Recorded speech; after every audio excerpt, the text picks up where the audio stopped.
Welcome to the CurvaCast. I'm Jay Gibson Trumbull, your host, and today is day 8 of the 12 days of January. I cannot believe how fast this first week of the year has gone. Really flown by. I feel like this is definitely going to be how the whole year goes. So we got to maximize these days.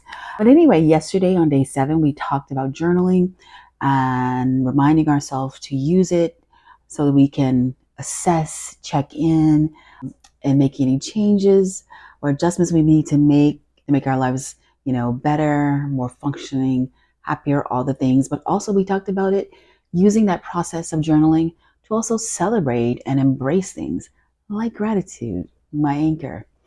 So with that and all the other days, we've addressed a wide variety of topics, right? A wide variety of actions, changes, and things that we could bring or take away from our lives that all work together to make our lives better, to help us create rituals that we can use to show up for ourselves and care for ourselves.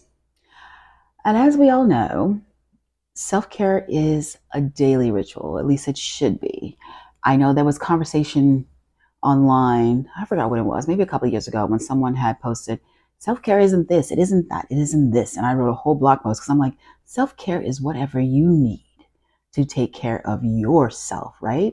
No one else gets to define it. If that means a manicure and a soak, a foot soak, that's your self-care, right? Because they were trying to say that things, hygiene things like manicures, pedicures, facials, those weren't self-care, but I disagree.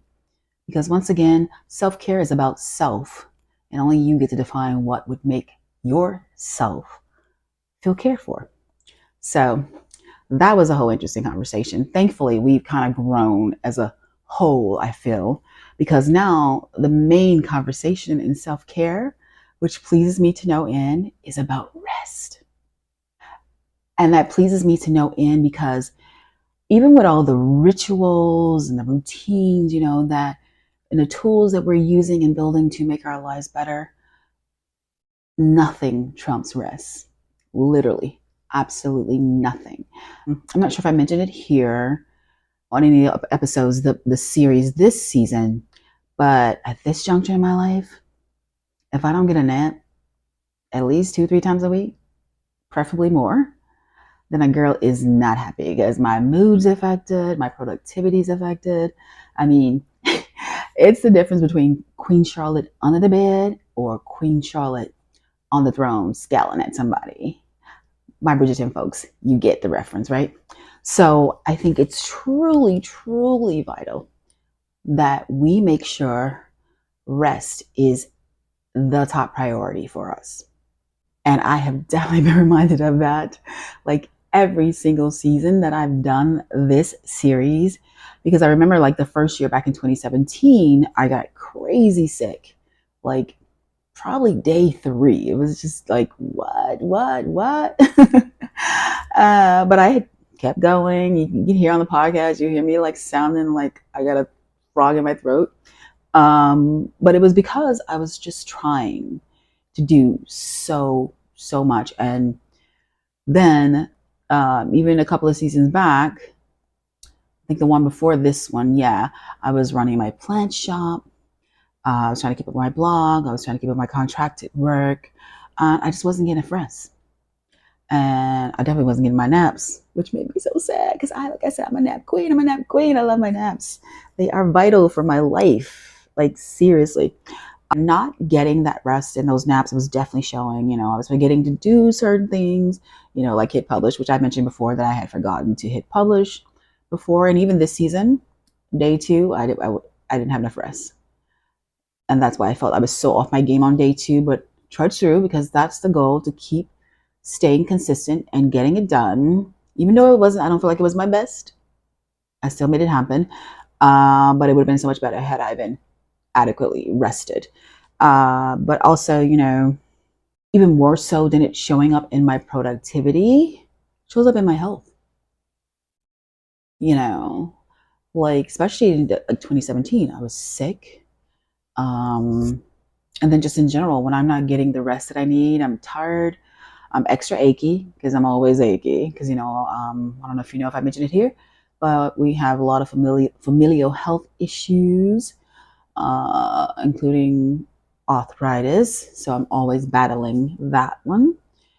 But it was showing up in my health because I was always tired and I was always going, and I felt like a hamster on, one of those little wheels, just going, going, going, going, going, going, going, and never really stopping to get the adequate amount of rest.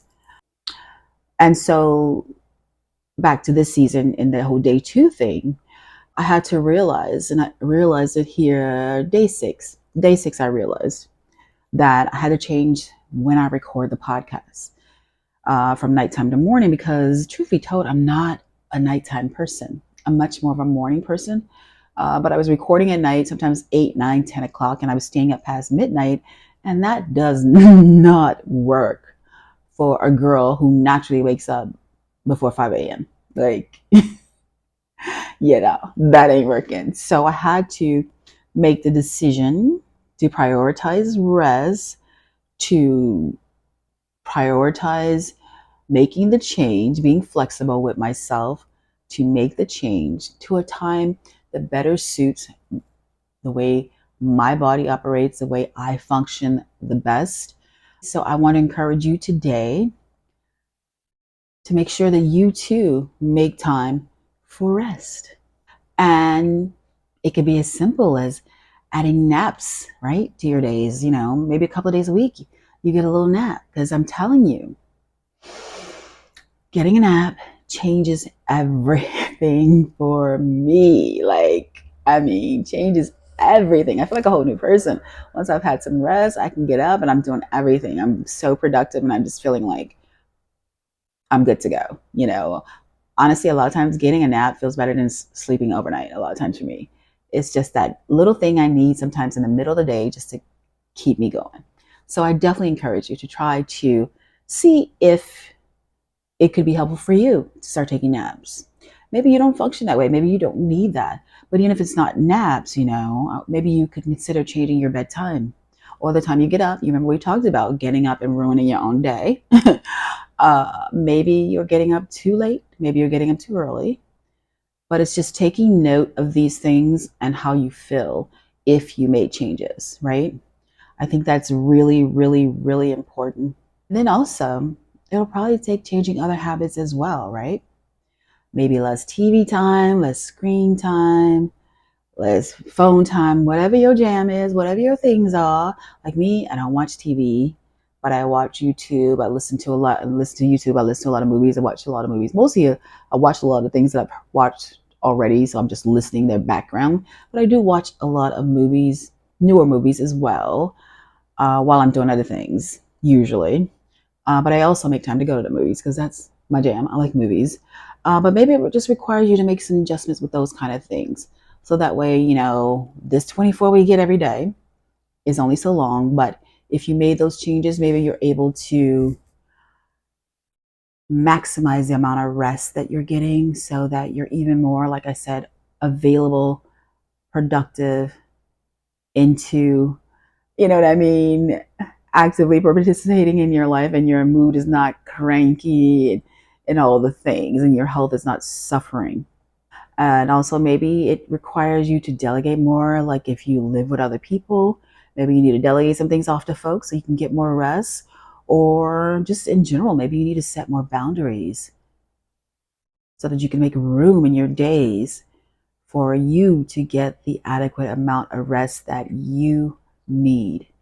So, I hope that you'll take a little bit of time to think about your life and the things that you have to do on a daily basis and how you can tweak and adjust them so that you allow yourself rest, room for rest, so that you get the adequate amount that you need to successfully live the life you want for yourself. That's it for day 8. Thanks for listening, and we'll see you on the next one.